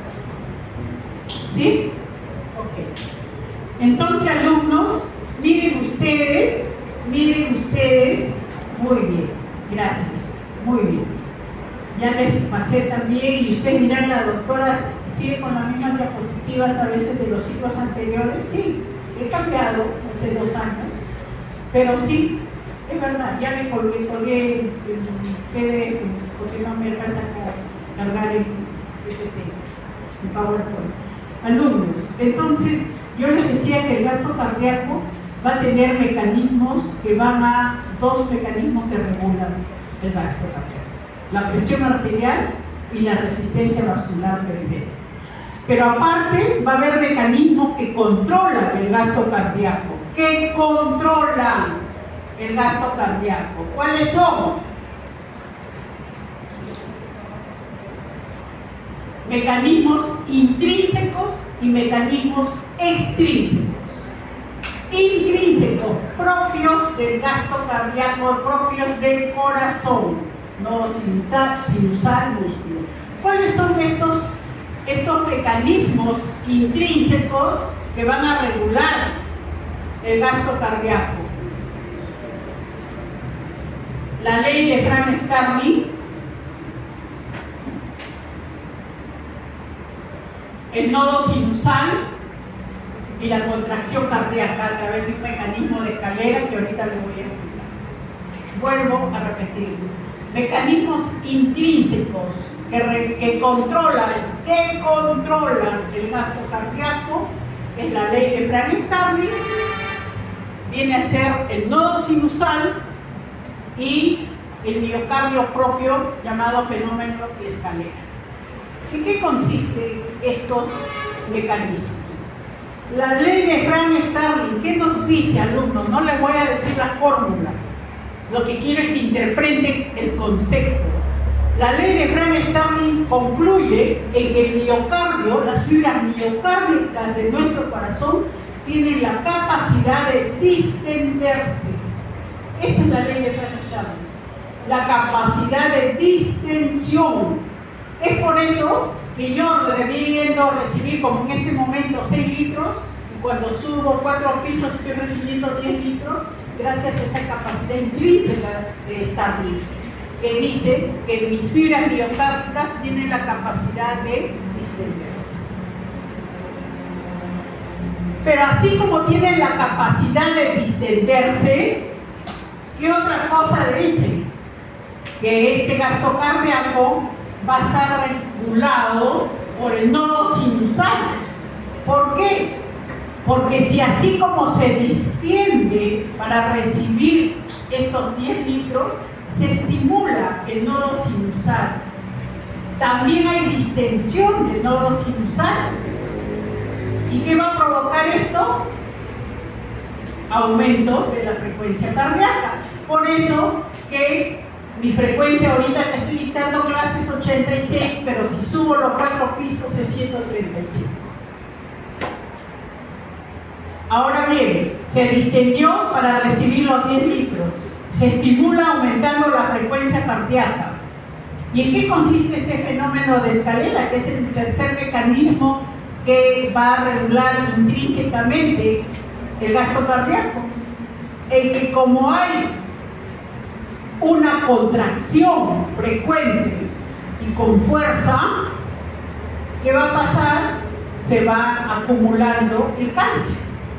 Y al acumularse el calcio, ¿qué va a pasar? Que en cada contracción, en vez de ser débil, va a ser más fuerte. Y es por eso que llego bien hasta el 4º piso.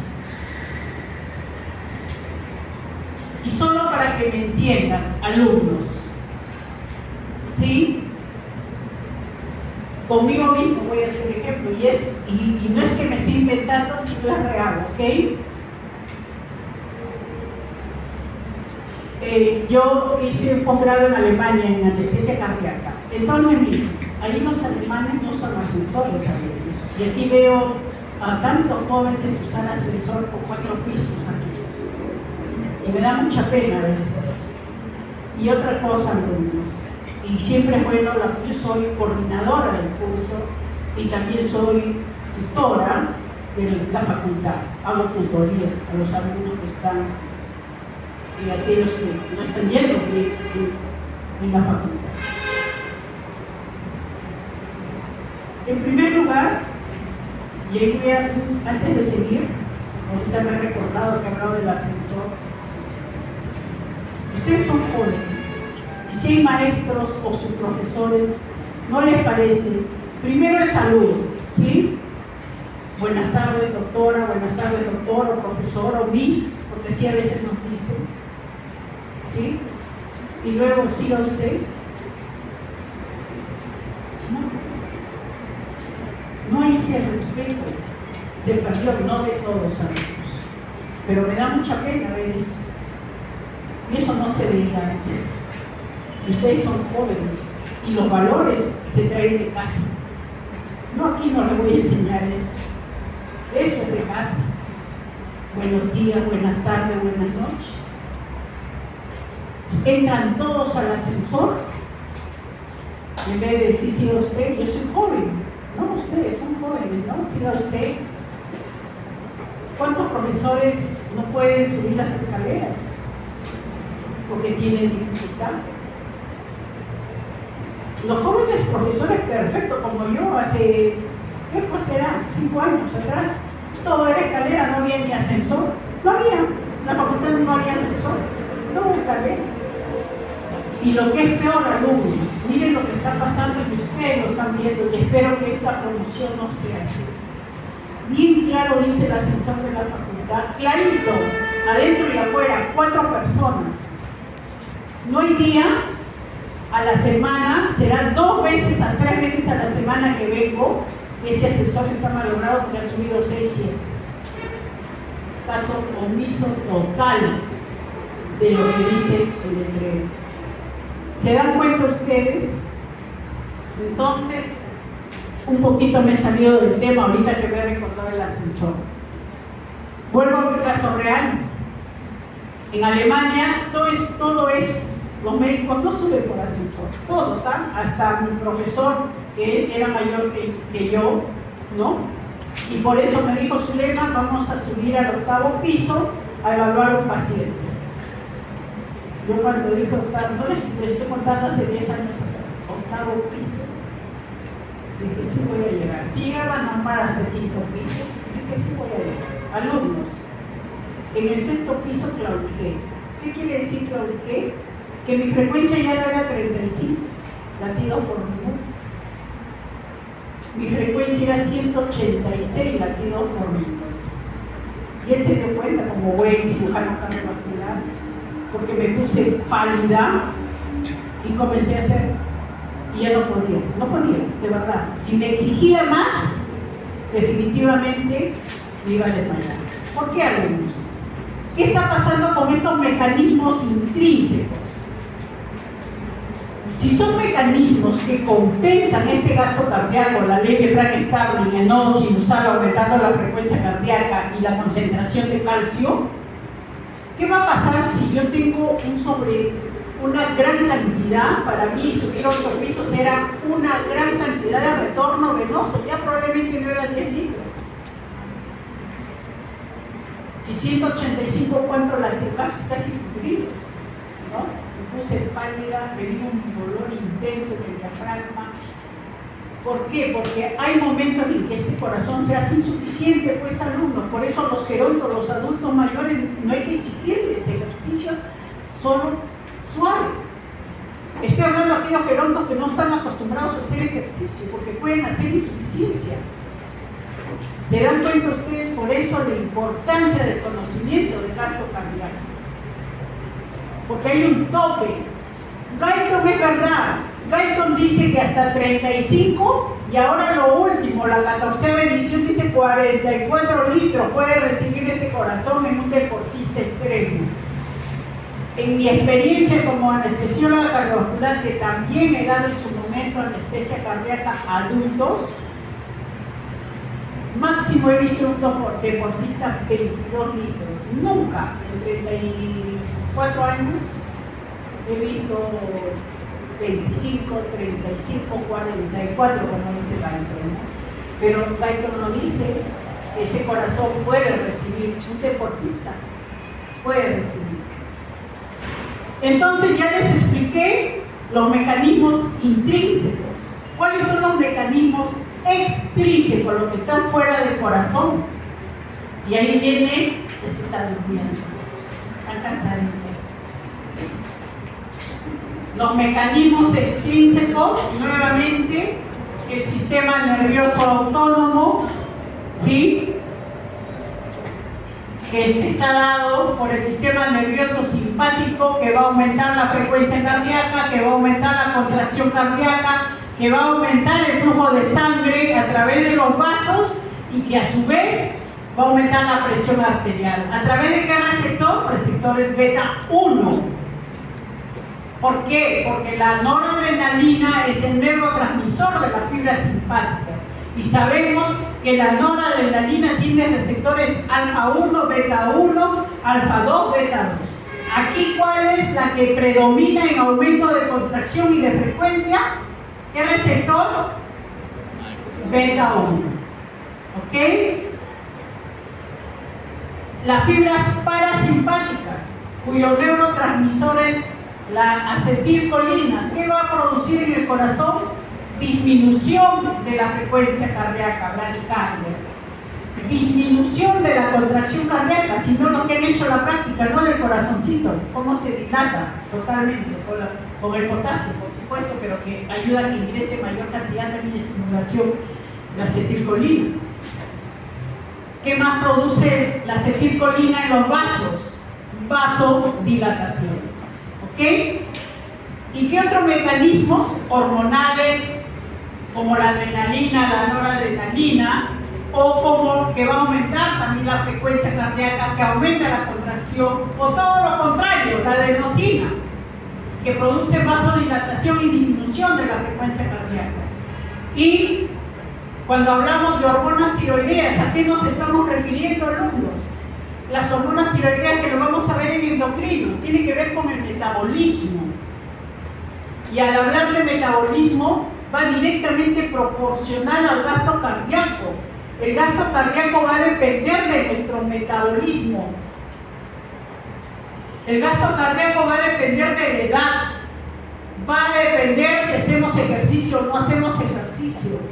El gasto cardíaco va a depender también del aspecto conductual. Miren todo lo que tiene que ver con el gasto cardíaco.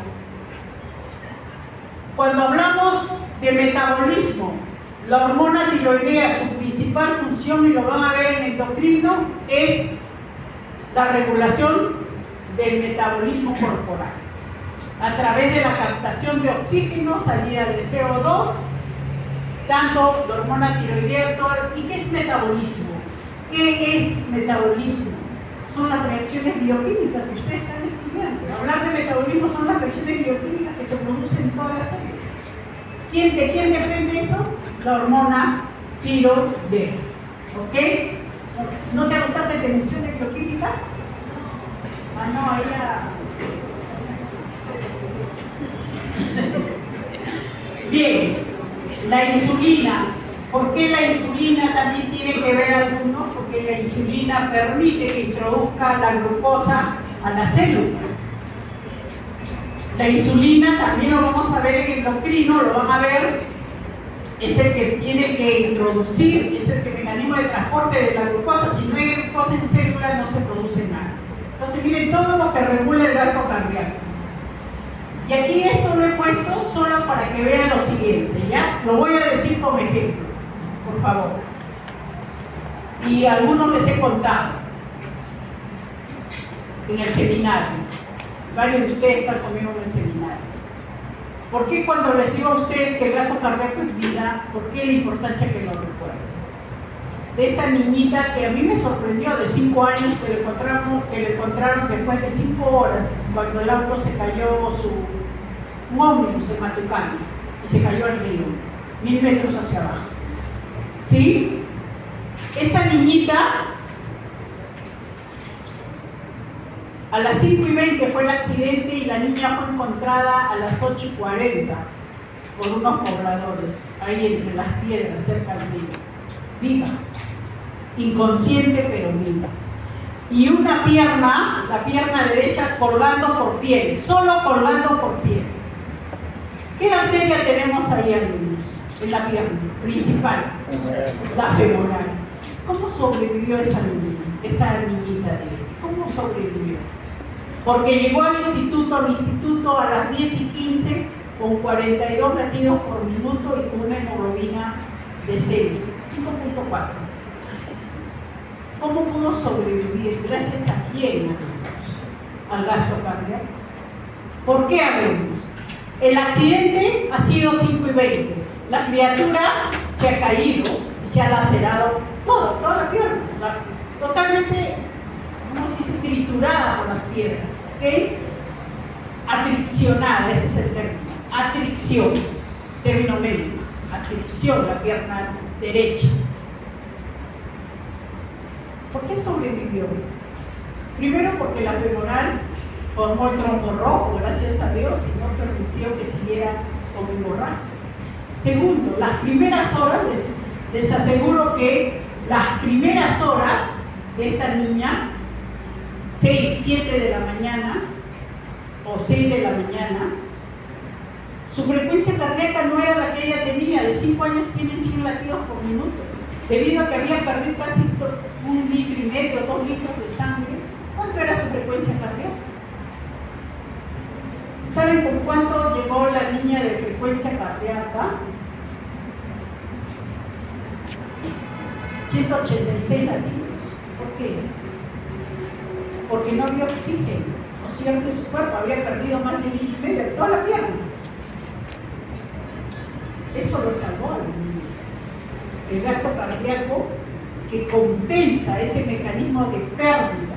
Es como yo, pues, mi latido, mi frecuencia cardíaca es 86 y cuando subo 8 pisos, 185 latidos por minuto. ¿Quién compensa el gasto cardíaco? Igual esta niña compensó.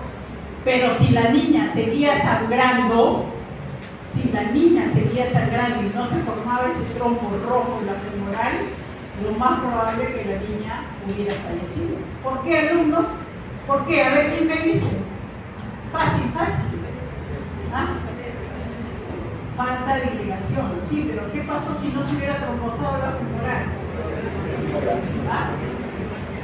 Isquemia, pero sigue viva. No, le quema la pierna lo perdió, lo tuvimos que amputar. ¿Quién me dice? Fácil. Hemorragia.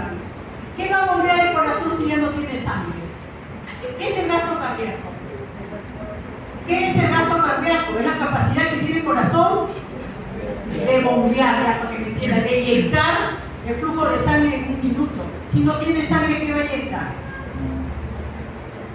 ¿Se dan cuenta? Entonces, este mecanismo de que actúa el sistema simpático, aumentando la frecuencia cardíaca y la liberación noradrenérgica, hizo que la niña llegue con vida a nuestra institución. Hemos salvado, ¿no? Salvamos a la criaturita, tuvimos que amputarle la pierna porque estaba totalmente aficionada. ¿Qué quiero decirles con esto, por favor? Que si yo seguía subiendo también las escaleras, si me hubieran forzado, ¿qué hubiera pasado con mi insuficiencia cardíaca? Y ahí quedaba, porque mi corazón no estaba permitiendo esa cantidad.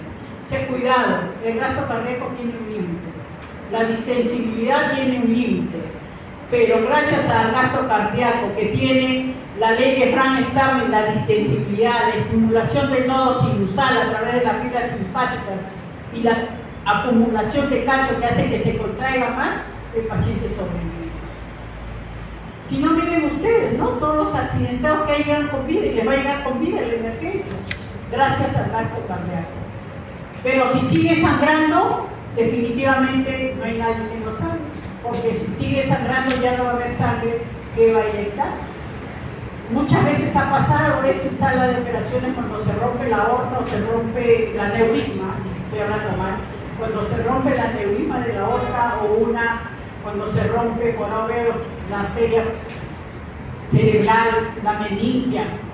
A veces están operando, todo eso debido a un traumatismo, ha habido hemorragia, y cuando sacan el coágulo, No se imaginan ustedes cómo viene en un 5 se llena el aspirador de un bebito, de un niño de 5, 6, 7 años, se llenan 1,5 litros, 2 litros, 3 litros de sangre. Saben que lo estamos perdiendo si el cirujano no trampa, porque de nada me sirve que yo puedo mantenerlo con vida hasta un determinado tiempo poniéndole qué alumnos, qué le debo poner para aumentar la frecuencia y aumentar calcio. Hay mucho calcio. ¿Qué más? ¿Qué debo poner los alumnos? Potasio se muere. Adrenalina. Y eso es lo que hacía, porque mi sala de operaciones quedaba en el 7º piso y el banco estaba en el primer piso, para que suba la sangre, porque se llevaron la cerebral. Ya se imaginan cómo me sangraba y qué desesperación perderla la criatura, porque se me llenaban los frascos de drenaje, pero yo sabía que manteniendo con qué cloruro. Alumno, me mató, laboratorio, ¿qué cloruro es isotónico? Eso. ¿Ah? 0.7. ¿A cuánto? 0.7. 0.7. ¿Cuánto? 0.9 centímetros cúbicos. 0.9 bien equivalente por litro, ese cloruro que se coloca. Con eso se mantiene hasta que le llegue la sangre para salvarle la vida. Pues. Pero ¿quién me mantiene estos 15 minutos, media hora, dependiendo qué vaso sea, ¿no? Es el gasto cardíaco. Y esto es para ponerle que toda hipoxia moderada, toda falta de oxígeno moderada a grave, va a producir disminución del gasto cardíaco. Pero una hipoxia leve más bien incrementa el gasto cardíaco. ¿Ok? Hipoxia, ¿saben lo que es, no? Falta de oxígeno en el tejido. ¿Ok? De igual forma, la hipocapnia. ¿Qué es la hipocapnia? Hipocapnia, disminución de CO2, disminución de la presión arterial de CO2. ¿Cuánto es de 35 a 40 equivalentes por litro?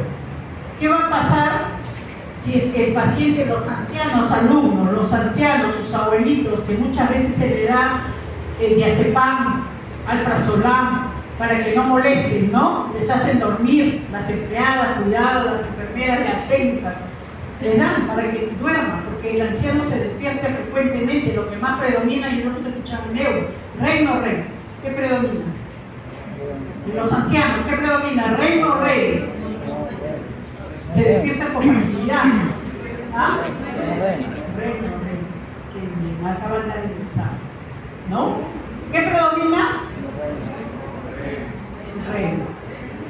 Entonces, ¿qué pasa? El paciente se despierta y no duerme 2, 3 de la mañana y comienza, los que sufren de demencia senil comienzan a gritar. ¿Qué le dan? Diazepam, alprazolam. Si ese anciano, su frecuencia respiratoria era de 12 a 15 respiraciones por minuto, no va a ser 12 a 15. ¿Cuánto va a ser? 8, 6 respiraciones. ¿El CO2 va a salir? No, se está quedando. ¿Ok? Eso se llama hipercapnia. Hipercapnia, cuando el CO2 se queda dentro de la sangre, hipercapnia, aumento del CO2. ¿Qué va a producir? Va a producir que el gasto cardíaco disminuya. En cambio, la hipocapnia, cuando eliminamos, cuando corremos, nuestra frecuencia respiratoria no es 14, 15 respiraciones, 30, 35, estamos hiperventilando, estamos barriendo el CO2. ¿Qué va a pasar con nuestro gasto cardíaco? Aumenta como mecanismo compensador. ¿Ok?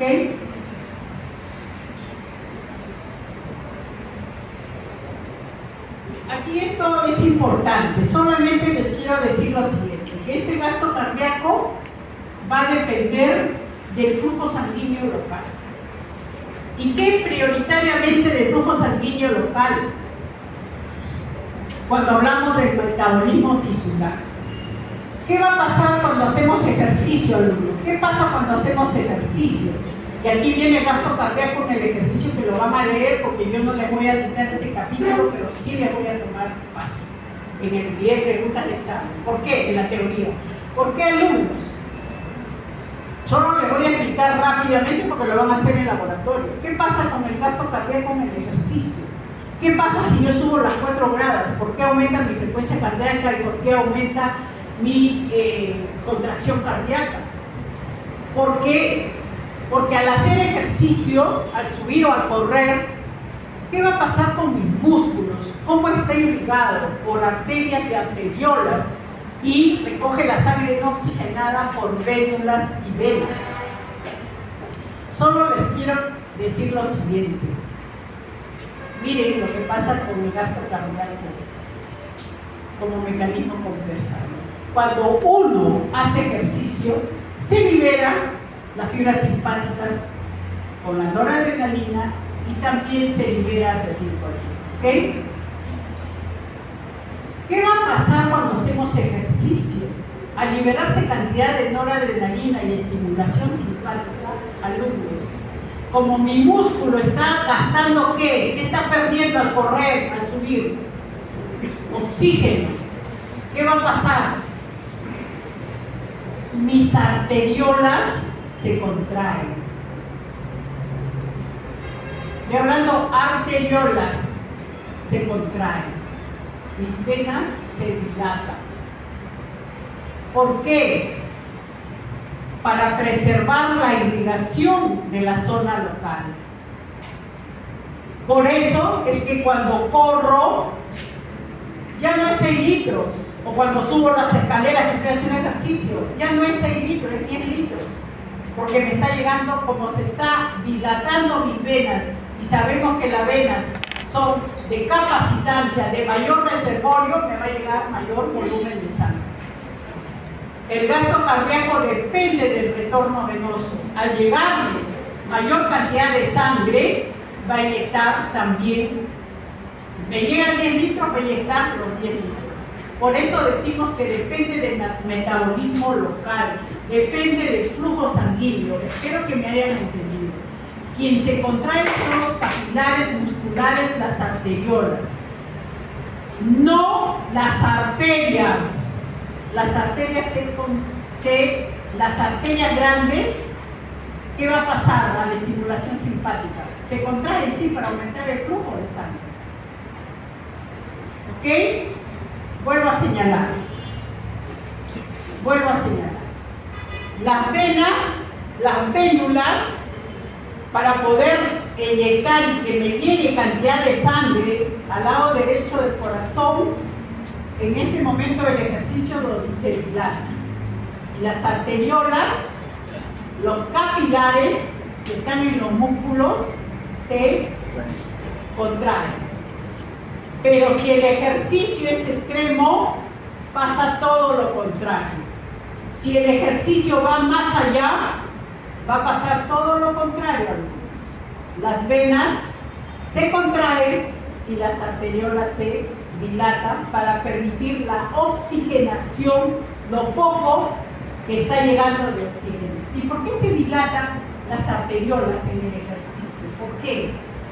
Porque se libera adenosina, prostaciclina, potasio, todo lo que ustedes han visto como vasodilatadores.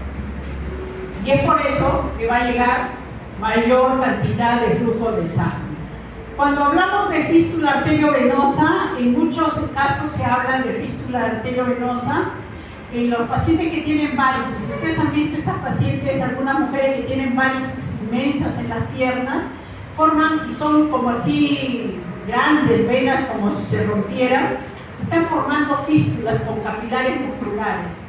Eso hace que también las pacientes que sufren de varices en miembros inferiores están haciendo fístula arteriovenosa, por lo tanto va a incrementar el retorno venoso y va a incrementar el gasto cardíaco. ¿Ok? Bien, solo quiero señalar estos dos términos, precarga y poscarga. La precarga es todo lo que le llega al corazón y la poscarga es todo el volumen de sangre que sale del corazón. Precarga lo que llega al corazón, poscarga todo lo que sale del corazón. en la clínica médica diaria, ustedes no van a escuchar gasto cardíaco alto, gasto cardíaco bajo. El médico, sus profesores, cuando ustedes estén rotando, haciendo el internado, cuando ustedes le van a preguntar cómo está la precarga y la poscarga, no le dice cómo está el gasto cardíaco. ¿Ok? Precarga, todo lo que llega al corazón, poscarga, todo lo que sale. Pero la precarga, ¿de qué va a depender? De lo que hemos hablado del gasto cardíaco. Va a depender de la fuerza de contracción, de la miometría, de la distensibilidad del músculo cardíaco, la ley de Branislav, y la capacidad que tiene esta de poder estirarse. ¿Qué quiere decir? Que si me llegan 10 litros, los 10 litros se reciben y los 10 litros se llevan. Pero a veces va a llegar un momento en que esta sobrecarga es demasiado. Por ejemplo, los niñitos que tienen comunicación interauricular, comunicación interventricular, ¿cómo va a estar su precarga? ¿Quién me dice? ¿Aumentada o disminuida? La precarga es todo lo que llega al corazón derecho, ya les dije. Precarga todo lo que llega al corazón derecho, poscarga todo lo que sale del ventrículo izquierdo. A ver, ¿cómo va a estar la precarga? Aumentada, ¿no es cierto? Entonces, ¿cómo le van a explicar? Ese niñito, alumnos, no les va a llegar, algunas veces yo les decía que no se infección. ¿Cómo les llega? Con neumonía, con tos a repetición, que tiene tanta sobrecarga de volumen pulmonar que comienza a toser. Neumonía ahora en abril, neumonía en junio, neumonía en agosto. Aquel niño que les hace recurrentemente varias veces neumonía, no lo duden, mándenle al cardiólogo, porque lo más probable es que tienen una sobrecarga. Tienen una precarga aumentada y ese corazón y ese pulmón no lo está resistiendo. Por eso, todos cójanse su pelo y hagan al lado de su oído esto, por favor, crepitantes. Hagan ahora en la práctica con tus compañeras ahí. Pelito a las chicas. Si hacen esto, es que eso se llama el pulmón, la ausculta al respirar y suena así, como crepitantes. ¿Ok? Porque está sobrecargado de volumen el pulmón. Eso es precarga. Y por lo tanto, al haber tanto volumen, también va a haber edema, ¿no? Y dependiendo de la patología, puede el paciente no orinar a lo que se llama poliuria. ¿En qué caso disminuye la precarga? A ver, ¿quién me dice rápidamente? ¿Quién me dice en qué caso disminuye? Un ejemplo. Hemorragia, anemia. ¿Se dan cuenta? Ya, no importa. Por esta vez les voy a disculpar porque andaba el examen. Pero ya no se va, así que es lógica. ¿En qué caso disminuye el gasto cardíaco, por favor? En varios casos, pero principalmente en pérdida sanguínea. ¿En qué otros casos disminuye el gasto cardíaco, donde el corazón es insuficiente? Cuando hay sobrecarga del corazón, ¿sí? Hipoxia grave, claro, porque ya no hay oxígeno, es tanto lo que está perdiendo que no hay cómo se contraiga. Muy bien, todo eso lo van a leer porque ya no me alcanza el tiempo. ¿Okay? La poscarga, ya les dije que es todo lo que sale del ventrículo izquierdo, ¿no? A través de la aorta y del ventrículo derecho a través de la pulmonar. ¿Qué aumenta la poscarga? Esto sí quiero que lo recuerden, la hipertensión y la vasoconstricción. La poscarga, al aumentar la resistencia vascular sistémica, hace que haya hipertensión, vasoconstricción, por lo tanto aumento del flujo e hipertensión. Por eso, alumnos, muchas veces el hipertenso no fallece porque falló muchas veces el corazón. Sí, se hace grande, insuficiente, pero quien falla primero es el riñón y el cerebro en los hipertensos. ¿Ok? El gasto cardíaco bajo ya lo hemos hablado. ¿Ya? En hemorragia, en insuficiencia cardíaca, alteración valvular, miocardiopatías. Este es un niñito con tetralogía de Fallot. Yo lo pongo porque le tomé cuando tenía 9 meses a este niñito. Y ustedes lo van a ver hasta en los libros, este niño. hasta en los libros está. Yo no sé quién lo compró, cómo lo sabe. Está en un libro, cuando hay fotografía de mi. Ahora tiene 21 años en casi. ¿No? Esta tetralogía de. Mire cuánto satura. ¿Cuánto es la saturación normal de oxígeno, alumnos? Hematon. 90, ¿Ah? 90, 100. 90, 95 a 100 alumnos. Porque acuérdense, 92, cuidado, 92 no es. 92 no es. Estás con duda, ¿por qué? ¿Te han enseñado de 90 a 100? Acuérdense, y ustedes mismos lo saben. Paciente que satura menos de 92 tiene que ir al centro médico. ¿No ven? Todos nosotros, todos que estamos bien, si hacemos saturación de oxígeno y lo vamos a hacer en laboratorio, estamos por encima del 95. Ustedes están en 98, 99, pues son jóvenes, a 100%. Yo estoy en 96. Pero, por ejemplo, si tomo un paciente que ha tenido COVID y que se ha tenido neumonía más del 40%, ese paciente está saturando 93, 92%, porque ya no queda bien. Cuidado, menos del 95% siempre es riesgo de alguna patología. ¿No? Hasta la gente que no es médico o estudiante sabe que por debajo del 92%, cuidado. ¿Ya?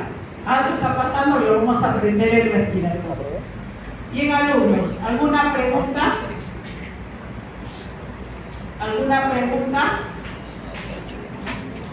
Bien, entonces hemos quedado ya Alania me ha hecho llegar el documento, acabo de hablar mientras le di los 5 minutitos, hablar con el jefe de departamento, por esta vez.